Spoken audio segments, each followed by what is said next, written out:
Suciotalk, recording live from on the highway. I'm on 15 North right now, coming from Salt Lake City. So I met up with my boy, chef, old CDC of Atelier Crent, ex-CDC of Atelier Crent, Kevin Finch, and his lovely wife, Alexa. I want to give her the nickname Alexa Bliss, like the wrestler. Look her up, she's cool. Anyway, thank you for all your hospitality. Thank you for having me. Your animals are fucking cool. Your dog and your cat, awesome animals. It's always good to have some time with some pets when you don't normally own them. I was telling Alexa as I was leaving, I was like, I feel like the uncle, you know? I get to enjoy the good side of the kids, and then I fucking peace out, you know? I don't have to take care of them or feed them or any of the tough stuff. So Kevin Finch showed me a review of the podcast. Said, the host is obnoxious, but the guests are interesting.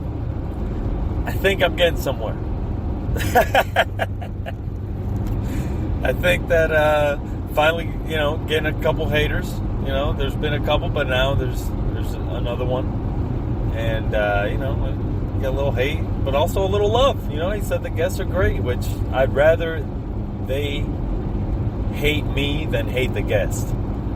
But, sorry sorry I'm not less obnoxious. I use the word abrasive.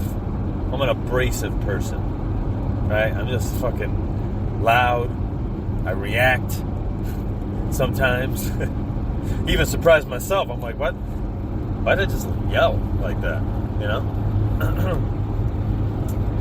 But I had a thought about motivating yourself, and sometimes there's the passion, right? That's the main motivator, the passion and the will to want to learn, right? And sometimes you don't have that. Sometimes you mainly when you fail at things, you ask yourself why. Man, it's fucking hot as hell in this car. You ask yourself why. Why do I do this, right? So then you have like your second echelon of things that you say, right?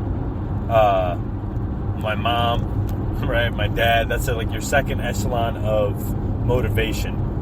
Because to be truly motivated needs to be, right, lie on yourself.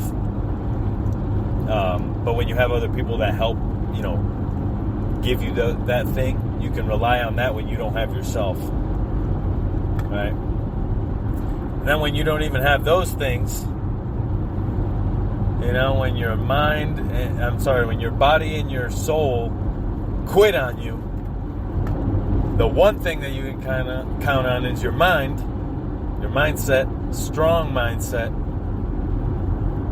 right? Because, as you know, you can lie to yourself, right?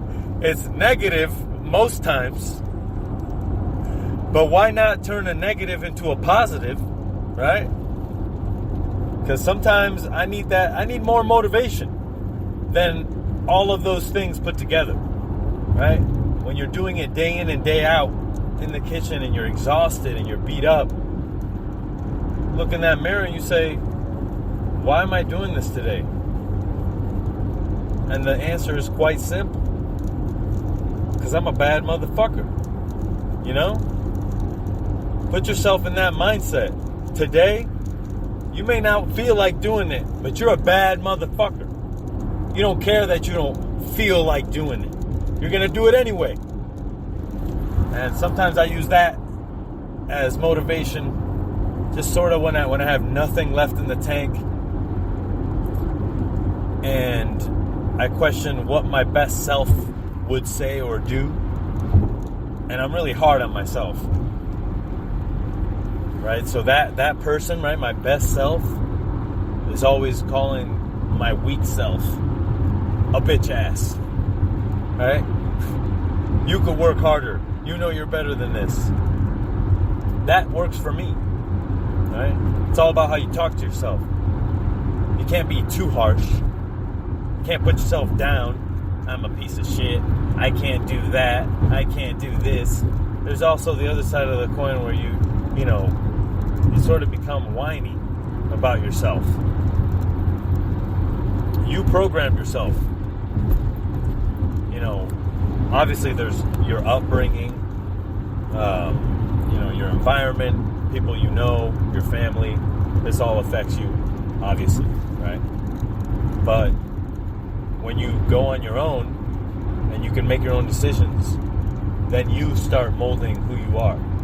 You choose who you hang out with. You choose, how many times a week you do drugs or drink or don't or work out. You choose whether you do that or not. You know when you're being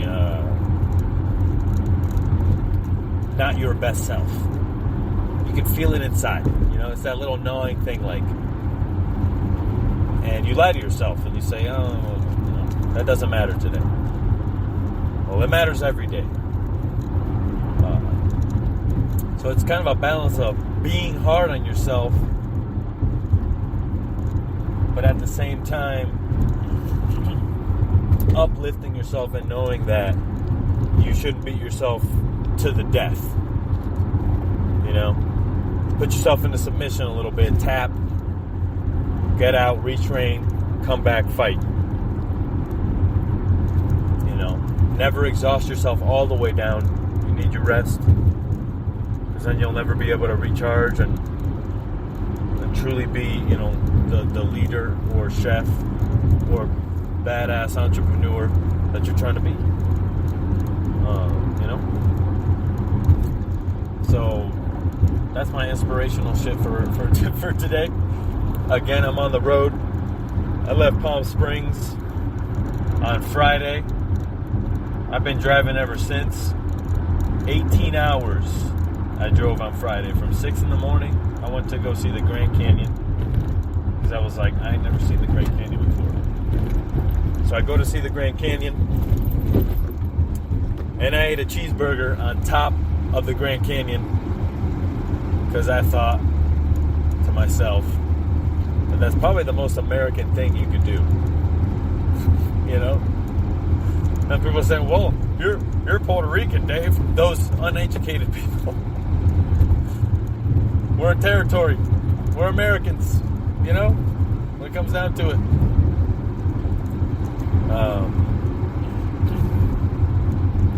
But felt good seeing that. It was breathtaking.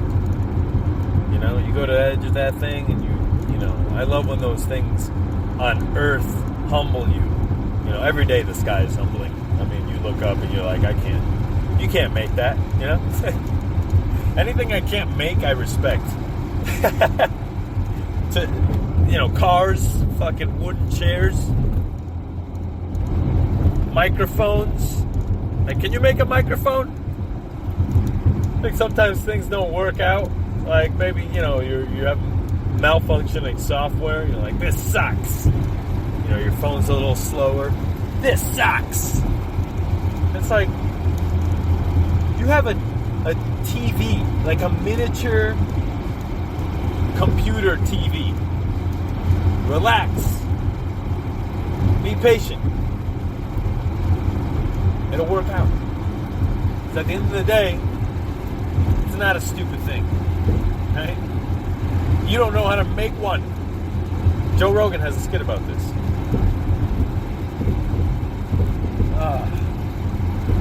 But this episode is Chef Nico of Octavia, Chef Melissa Perillo's restaurant. She had a restaurant called Francis too. That was my fucking favorite restaurant in San Francisco for like 4 years, reigning, son, from 2012 to 2015. My favorite fucking restaurant. Dropping too many F-bombs on the highway. Passing Roy, Utah. It's pretty plain out here. The mountains are beautiful though.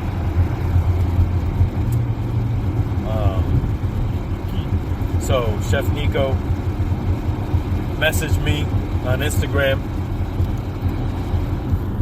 and he asked to do the podcast. You know, he said, "Hey, I love the podcast. I'd love to hang out with you." I said, "Fuck yes, let's do it." So I was over at Joey Sasto's house. I said, "Let me go see my boy Nico." So I rolled up. They were in the beginning stages of starting to open back up. Octavia, beautiful restaurant. Had a beautiful meal there 2 years ago. Haven't been back since. Haven't been to Francis in more time than that. But she's a badass, and she was a sous chef for Chef Costa. You know, back in the day. I think we shot her out on the podcast that I did with Costa. Shout out to Martina Costa. It's her birthday this week. Celebrating that shit. Happy birthday. I saw her while I was up at Charter Oak, and we talked a little bit. They lost their cat, R.I.P. So my condolences.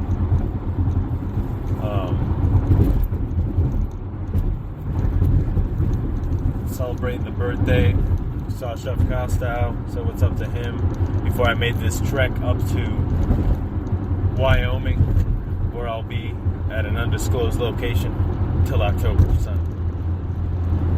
be the great outdoors, wearing cowboy hats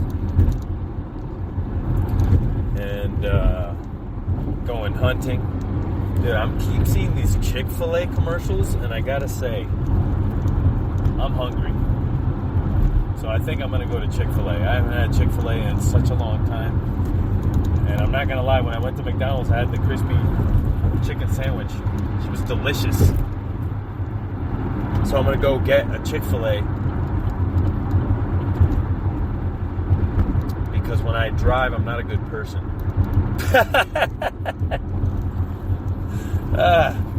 Maybe that's when he's saying that I'm obnoxious.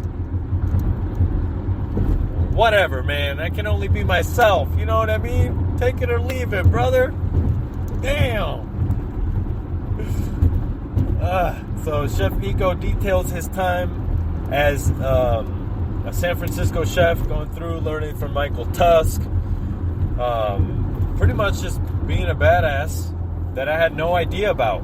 And so what I'm trying to do now is, every time I get a follow on Instagram, if they work for a restaurant, I'm trying to look at that restaurant. I'm making a list so I can do tours, going to Copenhagen,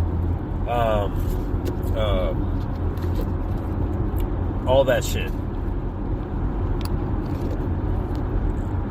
Visiting all those restaurants over there and trying to I got a fucking sweet ass shout out from McKay Wildday on Instagram. Chef writes, these are the most honest and relatable interviews you'll ever listen to. Taking it all the way back.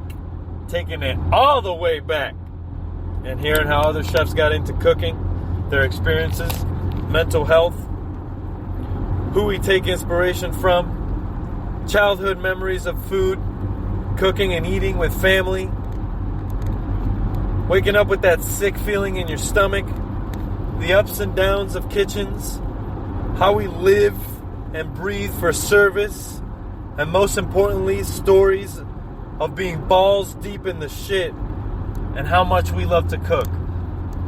Couldn't have said it better.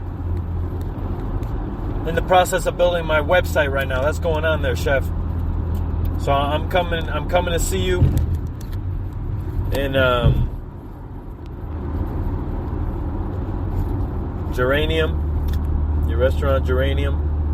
I can't wait to come in to eat, hang out with you. I want to fucking stage. I want